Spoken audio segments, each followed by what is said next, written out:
Welcome to Question Hour. పశ్చిమ బెంగాల్ ఎన్నికల్లో మాల్దా ఘటన సంచలనంగా మారుతోంది. సుప్రీం కోర్టు కూడా సీరియస్ కావడంతో ఎన్నికల సంఘం భారీగా కేంద్ర బలగాలను తరలిస్తుంది. రాష్ట్రం అంతటా కేంద్ర బలగాలను మోహరించాలని స్వయాన సుప్రీం కోర్టు ఆదేశించడంతో ఎన్నికల సంఘం 500 కంపెనీల సిఆర్పీఎఫ్ బలగాలను అదనంగా పంపిస్తోంది. అయితే బెంగాల్లో ఇటీవల జరిగిన ఘటనలపై సుప్రీం కోర్టు తీవ్ర ఆగ్రహం వ్యక్తం చేసింది. మాల్దా జిల్లాలో ఓటర్ల జాబితా సవరణ ప్రక్రియలో పాల్గొన్న 7 న్యాయ అధికారులను నిరసనకారులు అడ్డుకున్నారు. సుమారు 9 గంటల పాటు బందీలుగా ఉంచడం దేశవ్యాప్తంగా సంచలనంగా మారింది. అయితే ఈ ఘటనను తీవ్రంగా పరిగణించిన సుప్రీంకోర్టు అధికారుల భద్రత కోసం తక్షణమే అదనపు కేంద్ర బలగాలను మోహరించాలని ఆదేశించింది. బెంగాల్ను అత్యంత విభజనవాద రాష్ట్రంగా కోర్టు అభివర్ణించింది. దీంతో రాష్ట్రంలో ప్రభుత్వం ఉందా లేదా అన్న అనుమానం వ్యక్తం చేసింది సుప్రీం.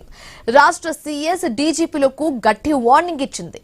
సుప్రీం ఆదేశంతో పశ్చిమ బెంగాల్లో స్వేచ్ఛగా నిష్పక్షపాతంగా ఎన్నికలు నిర్వహించేందుకు ఎన్నికల సంఘం రికార్డ్ స్థాయిలో దాదాపు 2,40,000 మంది కేంద్ర సాయుధ పోలీసు బలగాలను నియమిస్తుంది. అయితే మాల్దా ఘటన అంశానికి బీజేపీ ఎంఐఎం పార్టీలే ప్రధాన కారణమని బహిరంగంగానే ఆరోపించారు మమతా బెనర్జీ. అధికారులను గోరావ్ చేయడానికి ఎంఐఎం, ఐఎస్ఎఫ్, బీజేపీ అలాగే కాంగ్రెస్ లు ప్రోత్సహించాయని టీఎంసీ ప్రధాన ఆరోపణ. ఎంఐఎం ని తీవ్రంగా విమర్శించిన మమతా బెనర్జీ మైనారిటీ ఓటర్లను చీల్చి బీజేపీకి లబ్ధి చేకూరే విధంగా చేస్తుందని కూడా ఆరోపిస్తోంది.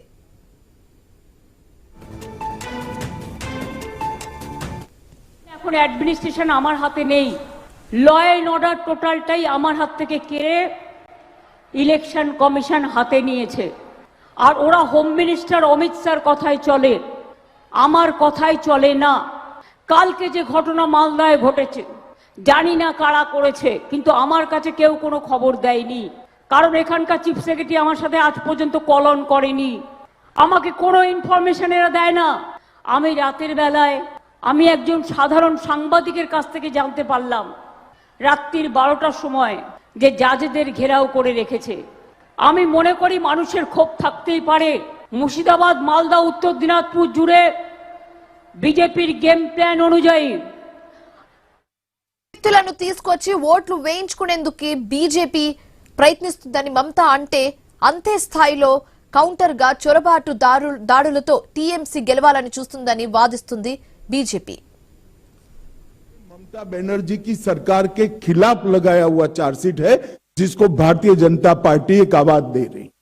विगत 15 सालों में भय, भ्रष्टाचार और भेदभाव की राजनीति चल रही है।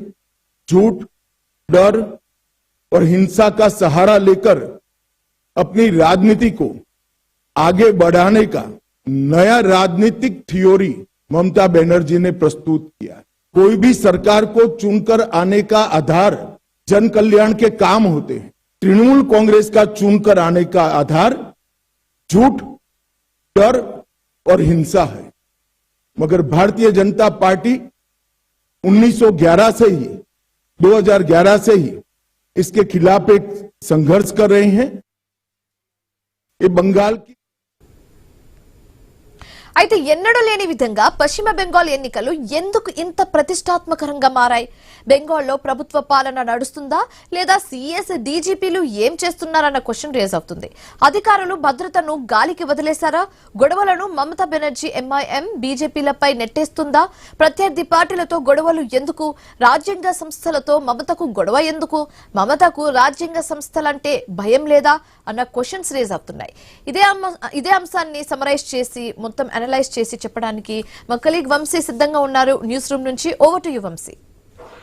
శివాని, మీరు చెప్తున్నట్టుగా బెంగాల్ దంగల్ ఈసారి అత్యంత ప్రతిష్టాత్మకంగా మారబోతుంది. ఎక్కడైనా రాజకీయ పార్టీల మధ్య ఎత్తులు పై ఎత్తులు ఉంటాయి, కానీ విమర్శలు కూడా వినిపిస్తుంటాయి. కానీ ఈసారి మమతకు రాజ్యాంగ సంస్థలకు సంబంధించి ఒక ప్రచ్ఛన్న యుద్ధమే నడుస్తున్నట్టుగా అయితే ప్రస్తుత పరిస్థితులు కనిపిస్తున్నాయి. మమతా బెనర్జీ చేస్తున్న విధానాలకు సంబంధించి సుప్రీంకోర్టు కూడా కాస్త అక్షింతలు వేసిన పరిస్థితి అయితే కనిపించింది. అసలు ఏం జరుగుతోంది, పశ్చిమ బెంగాల్లో పాలన ఉందా లేదంటే గాలి కొదిలేశారా అన్న విమర్శలు కూడా వినిపిస్తున్నాయి. సో మనం మాట్లాడుకున్నట్టుగా మొత్తంగా అధికారులను బందీ చేయటం అనేది మాత్రం పెద్ద ఎత్తున చర్చకు దారితీసింది. దేశవ్యాప్తంగా కూడా ఈ అంశం అనేది తెర మీదకి వచ్చింది. సో ఒకరిపై ఒకరు రాజకీయ విమర్శలు చేసుకుంటున్నా రాజ్యాంగ సంస్థలపై దాడులు చేయటం అనేది మాత్రం ఎవరు కూడా హర్షించరు. సో మొత్తంగా బెంగాల్లో ఏం జరగబోతోంది, ఈసారి ఎందుకు 2 విడతల్లో ఎన్నిక చేపట్టబోతున్నారు, 2.4 లక్షల మంది అంటే ఇది మనం చెప్పే ఓటర్లు కాదు, పోలీసు బలగాలనే అక్కడ మోహరించాల్సి వస్తుందంటే ఈసారి అక్కడ ఎన్నికను ఎంత ప్రతిష్టాత్మకంగా ఈసీ తీసుకుంది. అదేవిధంగా సుప్రీం కూడా క్లియర్ కట్ గా చెప్తోంది. సో పకడ్బందీగా ఎన్నికలు నిర్వహించాలని చెప్తున్న పరిస్థితి అయితే కనిపిస్తోంది. సో ఏంటి అసలు ఏం జరుగుతుంది పశ్చిమ బెంగాల్లో అనేది ఒక డిబేట్ లో మనం చర్చిద్దాం. ఈ చర్చలో పాల్గొనేందుకు పైలా కృష్ణారెడ్డి గారు Bharatiya Janata party leader Zoom లో సిద్ధంగా ఉన్నారు. అదేవిధంగా లింగమనేని శివరాం ప్రసాద్ గారు పొలిటికల్ అనలిస్ట్ జూమ్ లో సిద్ధంగా ఉన్నారు. ముందుగా మీ ఇద్దరికి నమస్కారం అండి. నమస్కారం సార్. కృష్ణారెడ్డి గారు, మొత్తంగా ఏంటి మమతా బెనర్జీ తీవ్ర విమర్శలు గుప్పిస్తున్న పరిస్థితి, అన్ని రాష్ట్రాల్లో ఎన్నికలు జరుగుతున్నా అత్యంత ప్రతిష్టాత్మకంగా మాత్రం 5 రాష్ట్రాలు ఎన్నికలు జరుగుతుంటే సో పశ్చిమ బెంగాల్ పైనే భారతీయ జనతా పార్టీ నేతల చూపంతా ఉంది. ఈసారి ఖచ్చితంగా పశ్చిమ బెంగాల్లో పాగా వేయటం కోసం కేంద్ర సంస్థలను రాజ్యాంగ సంస్థలను వాడుతున్నారని మమత మీపై ఒక అభియోగం మోపుతున్న పరిస్థితి. సో ఎలా చూస్తున్నారు, ఏంటి ఆరోపణ? సార్, ముందుగా మీకు ఐ న్యూస్ వీక్షకులకు అలాగే చర్చా వేదికలో పాల్గొంటున్న పెద్దలందరికీ శుభ సాయంత్రం తెలియజేసుకుంటూ, ముఖ్యంగా ఏంటంటే గతంలో జరిగిన సంఘటనల దృష్ట్యా గతంలో ఎలక్షన్స్ జరిగిన దాడులు కానీ దౌర్జన్యాలు కానీ రిగ్గింగ్ కానీ దొంగ ఓట్లు కానీ వేసిన వాటి మీదకెళ్ళి ఇప్పుడు కొంత జాగ్రత్త పడాల్సిన అంశం ఉంది. ఆమె గత ఎన్నికలకు ముందు కూడా ఆమె చేసిన అరాచకాలు కొన్ని ఉన్నాయి కాబట్టి, యాక్టింగ్ కొంత ఉన్నది కాబట్టి, ఎక్కడనో ఎవరో దాడి చేసేటని చెప్పేసి కాలుకు పట్టి కట్టుకొని పాల్గొని గెలిచిన 4 రోజులలోనే ఫుట్బాల్ ఆడినట్టు ఆడుకోవడము, ఇదంతా చూసిన వ్యవహారము.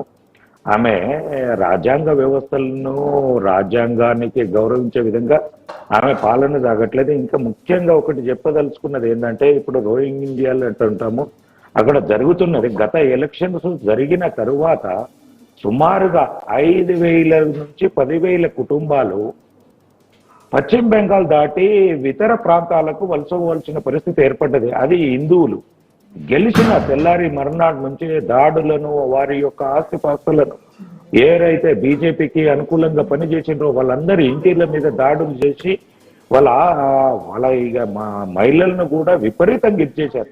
అక్కడికి గవర్నర్ గారు వెళ్తే కూడా గవర్నర్ గారిని కూడా పోకుండా ఆయనను అడ్డుకున్న ఘనత ఈ మమతా బెనర్జీ గారిది.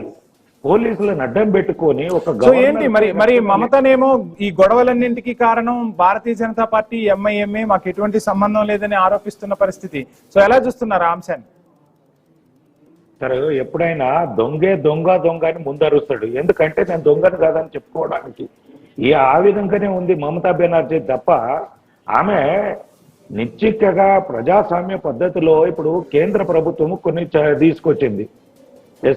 సార్ గాని మనకి ఏంటంటే ఈ చట్టాలు తీసుకొచ్చినాయి, అక్కడ ఆమె పాటించను ఉంటది. ఎన్ని తీసుకొచ్చినా నా రాజ్యాంగం వేరు, నా విధానం వేరు, నాకు రాజ్యాంగంతో నేను ఏది అనుకుంటే అది నేను అధికారంలో ఉండాలి. ఎంతమంది నేను దాడులు చేస్తా, బంగ్లాదేశ్ నుంచి దొంగ ఓటర్స్ తీసుకొస్తా, ఇక్కడ వాళ్లకు ఆ వసతులు కల్పిస్తా, నేను ఓట్లు వేయించుకుంటా, గద్దె మీద కూర్చుంటా, అంతే తప్ప ప్రజాస్వామ్యయుతంగా ప్రజాపాలన చేస్తా అనేది మమతా గారికి లేదు. ఇదొక ముఖ్యం ఎగ్జాంపుల్ చెప్పదలుచుకుంది ఏంటంటే, ఇప్పుడు మార్చి 31 2025లో రంజాన్ వచ్చింది. ఆ రోజు ఒక్కరోజు సెలవు ఇవ్వాల్సిన దగ్గర ఆమె ఏం చేసింది, 2 రోజులు ఇచ్చింది. 2 రోజులు ఇచ్చేసి హిందువుల ఫెస్టివల్ ను కట్ చేసింది. అది ఏది, విశ్వకర్మ దినోత్సవాన్ని కట్ చేసింది. అంటే మన దేశంలో మనము హిందువులము ప్రతి ఒక్కరు కూడా విశ్వకర్మ దినోత్సవం నాడు ప్రతి ఒక్కరు ఏ వస్తువు గాని ఏది గాని పని. ఏంటి మొత్తంగా ఈసారి పశ్చిమ బెంగాల్లో భారతీయ జనతా పార్టీ పాగా వేయబోతుందా? పశ్చిమ బెంగాల్ ఓటరు భారతీయ జనతా పార్టీ వైపు చూస్తున్నారా? అది ఖచ్చితంగా ఉంటుందండి. మా ప్రయత్నం మేము చేస్తున్నాము. ముందుగా చెప్పడం కాదు, మేము 100% గెలుస్తాము అనేది ఉంది. అక్కడ రాజ్యాంగబద్ధంగా ఎలక్షన్స్ జరగాలని చూస్తున్నాము. ప్రజాస్వామ్యయుతంగా పోయి ప్రజల మద్దతు పొంది అక్కడ ప్రభుత్వాన్ని ఏర్పరచాలనే విధంగా భారతీయ జనతా పార్టీ చాలా రోజుల నుంచి ప్రయత్నం చేస్తుంది. అక్కడ ప్రజలకు అండగా ఉంటుంది, హిందువులకు అండగా ఉంటుంది. ఏదైతే రోహింగ్యాలు వచ్చేసి మన సార్ మాట్లాడదాం సార్. మళ్ళీ మీకు టైం ఇస్తాను. మళ్ళీ మీకు టైం ఇస్తాను. అడ్డుకుంటుంటే కూడా ఎంత ఘోరంగా అక్కడ పాలన జరుగుతుందనే చూడాల్సిన అంశం ఉంది. శివరాం ప్రసాద్ గారు, మొత్తంగా పశ్చిమ బెంగాల్ రాజకీయాన్ని చూస్తే రకరకాల ఆరోపణలు ప్రత్యారోపణలు కనిపిస్తున్న పరిస్థితి. రాజ్యాంగ సంస్థలపై కూడా ఆరోపణలు చేస్తూ ఉంటారు. సో ఎక్కడైనా రాజకీయం ఉంది అంటే ప్రత్యర్థి పార్టీపై ఉంటుంది, కానీ ఇక్కడ రాజ్యాంగ సంస్థలపై కూడా రాజకీయం నడుస్తోంది. ఇద్దరు, ఒకళ్ళేమో రాజ్యాంగ సంస్థలను వాడుకుంటున్నారు అంటే ఇంకొకళ్ళు డైరెక్ట్ గా రాజ్యాంగ సంస్థలపై విమర్శలు గుప్పిస్తున్న పరిస్థితి. సో ఎలా చూస్తున్నారు ఈ అంశాన్ని? సుప్రీంకోర్టు కూడా ఈ విషయంలో సీరియస్ అయింది. సో ఏం జరుగుతుందంటారు పశ్చిమ బెంగాల్లో? అసలు ఒకటే, ఎవరైనా కానీ ఇప్పుడు రాజ్యాంగ సంస్థలు ఇప్పుడు దానికోసం వచ్చారు అక్కడ న్యాయాధికారులు, వాళ్ళని 9 గంటలు నిర్బంధించడం అనేది అది చాలా అసంబద్ధమైన విషయం. ఎందుకంటే ఎవరినైనా ఏ పార్టీ అన్నా కానీ వాళ్ళకు కొన్ని ప్రొటెక్షన్స్ ఉంటాయి. ఎన్నికల కమిషన్ అందుకనే స్పందించింది. 500 బెటాలియన్స్ సిఆర్పిఎఫ్ పంపించమని చెప్పడం ఇవన్నీ జరిగినాయి.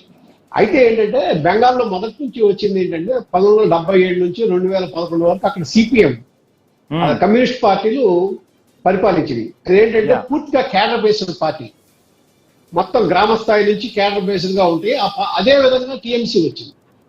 ఆ గ్రామ స్థాయి నుంచి ఆ కేడర్ బేస్ ఉండబట్టి వాళ్ళకి ఏంటంటే ఇప్పుడు ఎన్నికలు అనేవి జగన్మరణం కేడర్.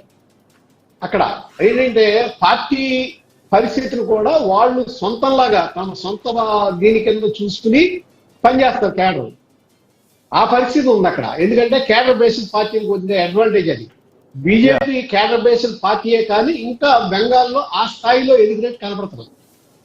అయితే ఇప్పుడు మమతా బెనర్జీ వచ్చేటప్పటికి ఏంటంటే ఫైటర్ గా పేరు తెచ్చుకోవాలంటే కేంద్రాన్ని ఎదిరించాలి, కేంద్ర ప్రభుత్వాన్ని నిలదీయాలి, గవర్నర్ నిలదీయాలి అని ఫైటర్ గా పేరు తెచ్చుకోవాలి. ఏంటంటే అక్కడ బెంగాల్ ప్రైడ్, అక్కడ ఏది మేము బెంగాల్కి అన్యాయం జరుగుతుంది, బెంగాల్ ప్రైడ్ అనేది చెప్పటం, దాని మీద మేము లొంగం ఎవరికి, మా విధానాలు మాకుంటాయి అని చెప్పటం ఒకటి.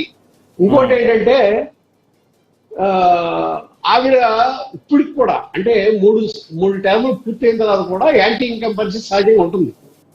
కానీ ముఖ్యమంత్రిగా ఇది చూస్తే ఆవిడికి 46% ఇప్పుడు కూడా ఆవిడనే కోరుకుంటున్నారు. ఆవిడకే అడ్వాంటేజ్ ఉంది 46% ఇది. దానికి మెయిన్ ఏంటంటే ఆవిడ పర్సనల్ ఇమేజ్, అంటే వ్యక్తిగతంగా ఆవిడేమి ఆడంబరాలకు పోరు, ఎక్కడ ఏది కాస్ట్లీ కార్లో.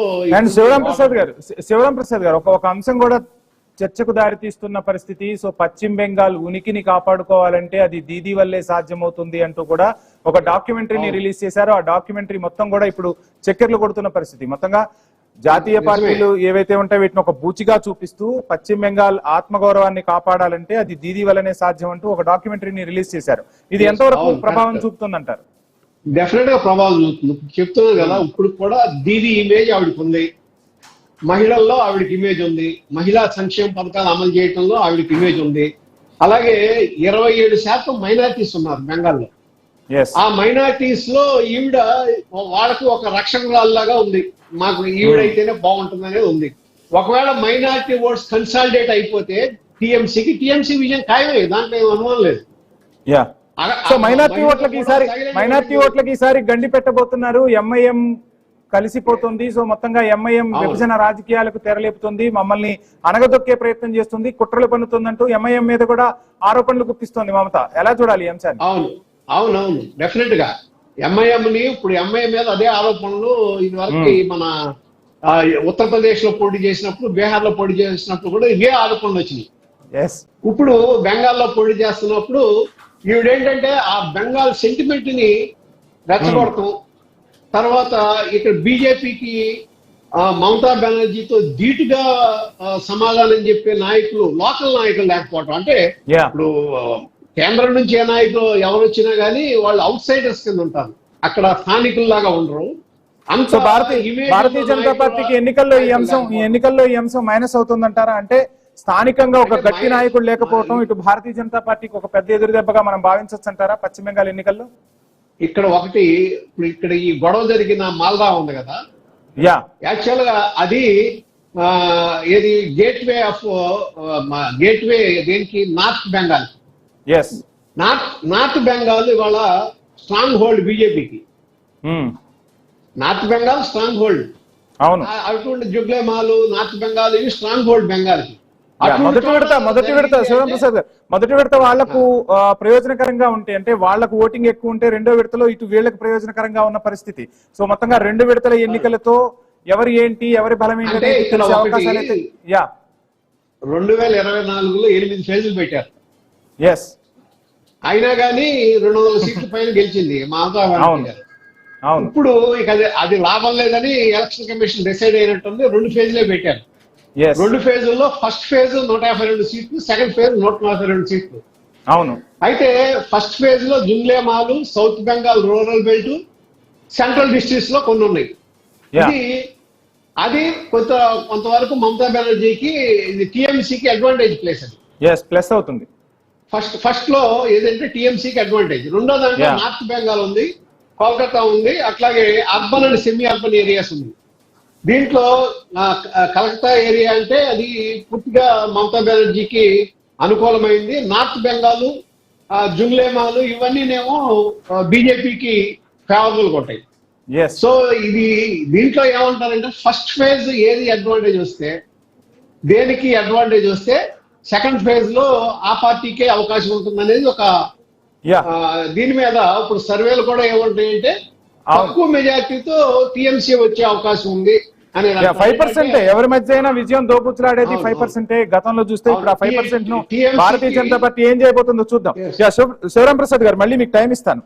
కృష్ణారెడ్డి గారు, ఏంటి అసలు మొత్తంగా మమతా ఆరోపణలు గుప్పిస్తున్న భారతీయ జనతా పార్టీ అధినాయకత్వం మొత్తం పశ్చిమ బెంగాల్ పై ఫోకస్ చేస్తున్నా, సో అక్కడ స్థానిక నాయకత్వం, స్థానిక నాయకులు మమతకు ధీటుగా లేకపోవడం భారతీయ జనతా పార్టీకి ఒక మైనస్ గా రాజకీయ విశ్లేషకులు చెప్తున్న పరిస్థితి. సో ఎలా ఆ లోటును పూరించబోతుంది భారతీయ జనతా పార్టీ? సార్, అక్కడ మాకు నాయకత్వం అనేది ఇబ్బంది ఏం లేదు సార్. ఎందుకంటే బీజేపీలు ఎప్పుడైనా రాష్ట్రాలలో ఒక సింగిల్ చరిష్మా నాయకులతో ఎప్పుడు వెళ్ళాము, సమిష్టిగా కృషితోటి వెళ్తాము. సమిష్టి నాయకత్వాన్ని బలపరుచుకుంటూనే ముందుకెళ్లడం జరుగుతుంది. ఇక్కడ దీది మీద ఒకదాని మీద డిపెండ్ అవ్వచ్చు, కానీ మా దగ్గర ఏంటంటే కేంద్ర నాయకత్వంతో పాటు రాష్ట్ర నాయకత్వము, మాకున్న అనుబంధ విభాగాలు కానీ, అలాగే ఆర్ఎస్ఎస్ కానీ, మిగిలిన సంఘాలు కానీ, వారందరితోటి సంఘటితమై మేము పనిచేసుకునేది ఉంటుంది. కాబట్టి మేము సంఘటితంగా పనిచేస్తాము. అది బయటకు ఎక్స్పోజ్ కాకపోవచ్చు, కానీ గ్రౌండ్ లెవెల్లో ఒక ఉధృతంగా వర్క్ జరుగుతుంది. అంటే ఓటర్ దగ్గరికి నేరుగా రీచ్ అయ్యి పనిచేసే విధంగా బీజేపీ ఉంటుంది. బీజేపీ అనుబంధ విభాగాలు కూడా పనిచేస్తాయి. కాబట్టి మాకు ఇబ్బందికరమైన పరిస్థితులు ఏం లేవు. ఇక్కడ జరుగుతున్న అంశాలకి అంటే మమతా దీది గారికి ఎంతైతే ఇప్పుడు నెగిటివ్, ఇప్పుడు ఇందాక శివరాం ప్రసాద్ గారు చెప్పినట్టు నెగిటివ్ ఓట్ క్యాంపెయిన్ ఉంది. రెండోది ఏంటంటే ఈ మధ్య కాలంలో ప్రవర్తిస్తున్న తీరు కానీ, రోహింగ్యా బంగ్లాదేశ్ లో హిందువుల మీద దాడులు జరిగిన అంశాలు కానీ, ఇక్కడ ఆమె ఇచ్చిన అంటే మాట్లాడిన విధానం కానీ, వారికి సపోర్టుగా మాట్లాడకపోవడం కానీ, ఇక్కడికి వచ్చిన వారికి ఆశ్రయం ఇచ్చేసి అది కూడా మళ్ళా దేశం మొత్తానికి పంపించడం జరుగుతుంది. ఈ ఒక్క అంశంతో పాటు ఏదైతే ఇందాక బెంగాల్ ప్రైడ్ అనేది మీరు మాట్లాడారు, బీజేపీ వస్తే మేము బెంగాల్ కాదు, అక్కడ ఉండేది బెంగాల్ ముఖ్యమంత్రి అవుతాడు, బెంగాల్లో ఉన్న బెంగాల్ వ్యక్తులే మంత్రులు అవుతారు, బెంగాల్ వ్యక్తులే పాలన సాగిస్తారు. ఎక్కడ కూడా రాష్ట్ర ప్రభుత్వం ఇప్పుడు మేము వారుగా బీజేపీ 20 నుంచి 22 రాష్ట్రాలలో పాలన సాగిస్తుంటాము. అక్కడ ఎక్కడ కూడా ఏది రాష్ట్రం యొక్క ప్రైడ్ని ఎక్కడ కూడా దెబ్బతీయలేదు. ఎక్కడ కూడా అక్కడ ఇబ్బందికరమైన అక్కడ ఉన్న కల్చర్ కానీ, అక్కడ ఉన్న అభిప్రాయాలు కానీ, అక్కడ ఉన్న కుల మతాలకు ఇబ్బందులు జరగకుండా ఏ రాష్ట్రంలో ఉన్న భాషకు ఆ రాష్ట్రంలో ఉన్న కృష్ణారెడ్డి గారు, అది నేను మాట్లాడింది కాదు, అది నేను మాట్లాడిన అంశం కాదు. దీది ఒక డాక్యుమెంట్ తయారు చేశారు. ఆ డాక్యుమెంట్ అనేది పశ్చిమ బెంగాల్ ఎన్నికల్లో డాక్యుమెంటరీ పశ్చిమ బెంగాల్ ఎన్నికల్లో తీవ్ర ప్రభావం చూపుతుంది అనేది చాలా మంది నుంచి వినిపిస్తున్నమాట. అది నా మాట కాదు. అదే నేను దానికి ఏం చెప్తున్నా అంటే, మేము ఎడ్యుకేట్ చేయగలుగుతాము, బెంగాల్ ప్రజలకు మేము చెప్పగలుగుతాము ఇతర రాష్ట్రాలలో బీజేపీ ఎంత ఆదర్శవాయంగా పాలన చేస్తుందో అది బెంగాల్ ప్రజలకు చెప్పే తెలియజేసి మేము వారి మన్నలను పొంది రాబోయే రోజు. సరే, రాజకీయం ఎవరైనా చేయొచ్చు కృష్ణారెడ్డి గారు, రాజకీయం ఎవరైనా చేయొచ్చు, ఏ రాజకీయ పార్టీ అయినా రాజకీయమే చేస్తుంది. కానీ రాజకీయ పార్టీలో ఎత్తులు పై ఎత్తులు ఉంటాయి. ఒక పార్టీపై మరొక పార్టీ విమర్శలు చేసుకుంటుంది. కానీ ఎందుకు పశ్చిమ బెంగాల్లో రాజ్యాంగ సంస్థలను లాగుతున్నారు? సో మీరేమో రాజ్యాంగ సంస్థలతో అధికారంలోకి రావాలని దీదీ చెప్తుంది, అక్కడ మీరు విమర్శిస్తున్నది ఏంటి? రాజ్యాంగ సంస్థలు అంటే దీదీకి లెక్కలేదని మీరు విమర్శిస్తున్నారు. అసలు ఎందుకు పశ్చిమ బెంగాల్లో ఈ అంశం తెర మీదకి వస్తుంది? ఈ పరిస్థితులన్నీ రావడానికి ముఖ్య కారణం అండి మమతా బెనర్జీ గారి యొక్క ప్రవర్తన తను గతంలో నుంచి చేసుకుంటూ వస్తున్నది. కానీ ఇప్పుడు అక్కడికి వచ్చిన అధికారులను నిర్బంధించడము, సుమారుగా 7 నుంచి 9 గంటలు నిర్బంధించడము, అక్కడ సిఆర్పి పనులు పోతే కూడా వారి మీద వీరి కార్యకర్తలతోటి దాడి చేయించడము, ఇవి ఏంటంటే అసాంఘికంగా శక్తులకు ప్రోత్సాహం ఇచ్చే విధంగా తిను లా అండ్ ఆర్డర్ ను కంట్రోల్ చేయకపోవడంతో కేంద్ర ప్రభుత్వం కానీ కోర్టు కానీ ఇన్వాల్వ్ అవ్వడం జరుగుతుంది. అంతేగాని అక్కడ సక్రమమైన పాలన జరుగుతుంటే మిగిలిన ఏంటి అసలు సంచలన ఆరోపణ చేసింది మమత నిన్న? ఎంఐఎం ఓట్లను చీల్చి భారతీయ జనతా పార్టీకి లబ్ధి చేకూర్చే విధంగా ప్రయత్నాలు సాగిస్తుందని. సో ఏంటి మొత్తంగా ఎంఐఎం భారతీయ జనతా పార్టీ దోస్తీ ఉందా పశ్చిమ బెంగాల్లో? ఒక్కటండి, వారిది ఒక పార్టీ, మాదొక పార్టీ. నిత్యం మాకు పోరాటమే ఉంటుంది ఎంఐఎం తోటి. కానీ కొంతమంది, నేను అందరి మైనార్టీలను అన్నాను, హిందువులను ఎవరైతే దేశిస్తున్నారో మైనార్టీ వర్గాలు ఉన్నారో వాళ్ళందరితోటి మా పోరాటం ఎప్పటికీ జరుగుతూనే ఉంటుంది. మైనార్టీలలో కొందరు సెక్యులరిజం పాటించే వాళ్ళందరితోటి మేము కొట్లాడము. ఏదైతే మా మతమే గొప్పది, హిందువుల మీద దాడులు చేస్తాము, గుడ్ల మీద దాడులు చేస్తాము. ఇక్కడ జరుగుతున్నది ఏంటంటే హిందువుల మీద చాలా అన్యాయంగా ప్రవర్తనలు జరుగుతున్నాయి. చాలా ఇబ్బందికరమైన పరిస్థితి ఉంది సార్. ఇక్కడ జరుగుతున్నది ఏంటంటే స్వతంత్రం వచ్చినప్పుడు వాళ్ళని మైనార్టీలుగా క్రిస్టియన్స్ ను ముస్లింస్ ను మైనార్టీగా పెట్టి వాళ్ళ మీద ఏ దాడులు జరిగినా, మసీదా మీద జరిగినా, ఎక్కడైనా చర్చ మీద జరిగినా క్రిమినల్ కేసులు పెట్టి, నాన్ బెయిలబుల్ కేసులు పెట్టి లోపలేయడానికి సెక్షన్లు పెట్టారు. అదే ఇప్పుడు హిందువుల మీద దాడులు జరిగినా, హిందువుల దేవాలయాల మీద దాడులు జరిగితే సెక్షన్లు లేవు, నాన్ సెక్షన్ స్టేషన్ బెయిల్స్ ఉండుట్లతోటి రెచ్చిపోవడానికి. కృష్ణారెడ్డి గారు మీకు టైం ఇస్తాను. శివరాం ప్రసాద్ గారు, మొత్తంగా చూస్తున్నాం. సో రాజకీయ పార్టీలు రాజకీయమే చేస్తాయి, కానీ పశ్చిమ బెంగాల్లో రాజ్యాంగ సంస్థలను ఒక రకంగా చెప్పాలంటే భయభ్రాంతులకు గురి చేస్తున్న పరిస్థితి.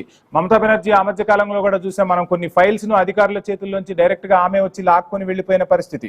నిన్న అధికారులను నిర్బంధించడం, మొన్న రాష్ట్రపతి ద్రౌపది ముర్ము వచ్చినప్పుడు ప్రోటోకాల్ విధానాలు పాటించకపోవటం. సో ఎటువంటి సందేశాన్ని ఇస్తున్నట్టు సో ప్రజలన్నీ నిశ్చితంగా గమనిస్తూ ఉంటారు. ఈ చర్యలు మమతకి ఏమైనా మైనస్ అయ్యే అవకాశాలు ఉన్నాయంటారా? అంటే ఆవిడ ఏమని చెప్పబోతుందంటే, కేంద్ర ప్రభుత్వం ఇక్కడికి వచ్చి వాళ్ళు ఏ సిఆర్పి పెట్టినా ఏం పెట్టినా సరే మేము ఫైట్ చేస్తాం, ఈ విధంగా మేము వాళ్ళకి వ్యతిరేకంగా ఉంటాం, కాబట్టి బెంగాల్ మాతో పాటు ఉండండి మీరందరూ, ఇది బెంగాల్ ప్రైడ్, ఈ బెంగాల్ గౌరవం, ఇది తీసుకొస్తానికి ట్రై చేస్తాను. అంటే ఏంటంటే సంఘర్షణ, ఆ వ్యవస్థల మధ్యలో కేంద్ర రాష్ట్ర ప్రభుత్వాల మధ్యలో సంఘర్షణ చూపించడానికి ప్రయత్నం చేస్తుంది ఆవిడ. ఆ సంఘర్షణ వల్ల ఏంటంటే ఓట్లు కన్సాలిడేట్ అవుతాయి అని ఆవిడ ఉద్దేశం. ఇప్పుడు ఇందాక మన కృష్ణారెడ్డి గారు అంటాం ఏంటంటే, మామూలుగా బెంగాలీ ఆడతారు అది ఇది అని అన్నారు కదా. అవును, ఒకసారి మనం 1982లోకి వెళ్దాం, ఆంధ్రప్రదేశ్ సంబంధించి. అప్పుడు 4 ముఖ్యమంత్రులు మార్చారు. అప్పుడు కూడా ముఖ్యమంత్రులందరూ ఇక్కడ వాళ్ళే, ఆంధ్రప్రదేశ్ వాళ్ళే, ఆంధ్ర వాళ్ళే, ఆంధ్రాని పరిపాలించారు. కానీ అక్కడ తెలుగు వారి ఆత్మగౌరవ నినాదం ఏ విధంగా మారుస్తున్నారు, ఢిల్లీ నుంచి సరఫరా చేస్తున్నారు ముఖ్యమంత్రుల్ని, వీళ్ళ ఆత్మగౌరవం దెబ్బతింటారన్న నినాదంతో 83లో ఎన్టీ రామారావు గారు ఫుల్ మెజార్టీతో గెలవడం జరిగింది కదా.